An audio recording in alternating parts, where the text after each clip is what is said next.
গর্ভে কন্যা সন্তান থাকার বিশেষ ১৫টি লক্ষণের কথা আজকে আপনাদের সাথে শেয়ার করব।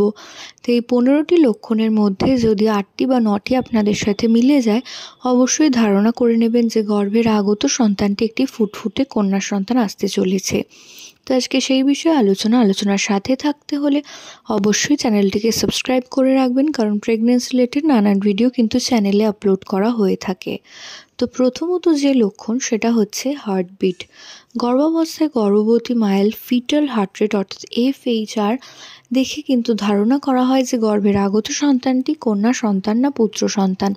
তো এক্ষেত্রে ওলওয়াইফ টেলসে বলা হয়েছে ফিটাল হার্ট রেট যদি 140-এর কম হয়, সেক্ষেত্রে গর্ভের সন্তানটি একটি কন্যা সন্তান আসতে চলেছে।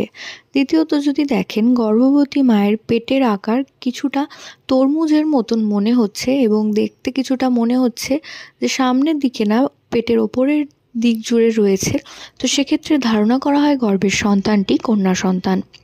দ্বিতীয়ত যদি দেখেন, গর্ভবতী মায়ের তার সন্তানের ভারবোধ ওপরের পেটে বেশি হচ্ছে, তল পেটের দিকে নয়, তো সেক্ষেত্রে ধারণা করা হয় গর্ভের সন্তানটি একটি কন্যা সন্তান আসতে চলেছে। এছাড়াও যদি দেখেন, গর্ভবতী মায়ের প্রচণ্ড পরিমাণে মর্নিং সিকনেস অর্থাৎ বমি বমি ভাব বা বমির প্রবণতা প্রচণ্ড পরিমাণে রয়েছে, সেক্ষেত্রে ধারণা করা হয় গর্ভের সন্তানটি একটি কন্যা সন্তান আসতে চলেছে। এছাড়াও যদি দেখেন, গর্ভবতী মায়ের বাম দিকের স্তনের আকার অনেকটা বেশি বেড়ে গিয়েছে ডান দিকের তুলনায়, সেক্ষেত্রেও ধারণা করা হয় গর্ভের সন্তানটি একটি কন্যা সন্তান। এছাড়াও যদি দেখেন, গর্ভবতী মায়ের খাদ্যাভ্যাসে পরিবর্তন এসেছে এবং মিষ্টি, ফ্রুট জুস এবং ফল জাতীয় খাবারের প্রতি তার আকর্ষণ বেড়ে গিয়েছে, সেক্ষেত্রেও ধারণা করা হয় যে গর্ভের আগত সন্তানটি একটি কন্যা সন্তান আসতে চলেছে। এছাড়াও যদি দেখেন, গর্ভাবস্থায় গর্ভবতী মায়ের ত্বক অনেক নরম হয়ে গেছে এবং কোমল বা অয়েলি হয়ে গেছে, তো সেক্ষেত্রেও ধারণা করা হয় গর্ভের সন্তান কন্যা সন্তান থাকলে গর্ভবতী মায়ের ত্বক নরম হয়ে যায়। এছাড়াও অষ্টম যে লক্ষণ সেটা হচ্ছে, যদি দেখেন কোনো গর্ভবতী মায়ের মুড সুইং অর্থাৎ হঠাৎ করে কান্না, হঠাৎ করে হাসি, আনন্দ, এই ধরনের মুড সুইং হচ্ছে খুব বেশি পরিমাণে, সেক্ষেত্রে ধারণা করা হয় গর্ভের সন্তানটি একটি কন্যা সন্তান। এছাড়াও যদি দেখেন, গর্ভবতী মায়ের হাতের তালু এবং পায়ের পাতা দেখলে মনে হচ্ছে রক্ত নেই অর্থাৎ অ্যানিমিয়ার মতন হাত ফ্যাকাশে হয়ে গিয়েছে, সেক্ষেত্রেও ধারণা করা হয় গর্ভের সন্তানটি কন্যা সন্তান আসতে চলেছে।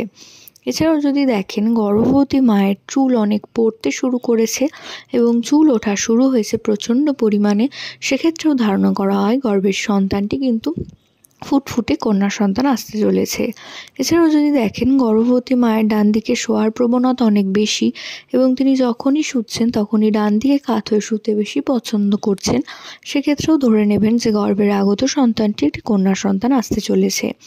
সকালবেলা ইউরিন পাস করলে যদি দেখেন সাদা রঙের ঘোলাটে ধরনের ইউরিন তিনি পাস করছেন, তো সেক্ষেত্রেও ধারণা করা হয় গর্ভের সন্তানটি কন্যা সন্তান। এছাড়াও যদি দেখেন, গর্ভবতী মায়ের ব্লাড প্রেশার সবসময় নিচের দিকে রয়েছে অর্থাৎ 120-র নিচে রয়েছে, সেক্ষেত্রেও ধারণা করা হয় গর্ভের সন্তানটি একটি কন্যা সন্তান আসতে চলেছে। এছাড়াও যদি দেখেন, গর্ভবতী মাকে পেছন দিক থেকে দেখলে মনেই হচ্ছে না যে তিনি গর্ভবতী, সেক্ষেত্রেও কিন্তু ধারণা করা হয় গর্ভের সন্তানটি একটি কন্যা সন্তান আসতে চলেছে। এছাড়াও যদি দেখেন, নাভি লাইন তৈরিই হয়নি কিংবা শুধুমাত্র নাভির নিচের অংশে নাভি লাইন তৈরি হয়েছে, সেক্ষেত্রেও ধারণা করা হয় গর্ভের আগত সন্তানটি কন্যা সন্তান আসতে চলেছে। তো এই 15টি লক্ষণের মধ্যে যদি 7টি মিলে যায়, অবশ্যই ধারণা করে নেবেন গর্ভের সন্তানটি একটি ফুটফুটে কন্যা সন্তান আসতে চলেছে।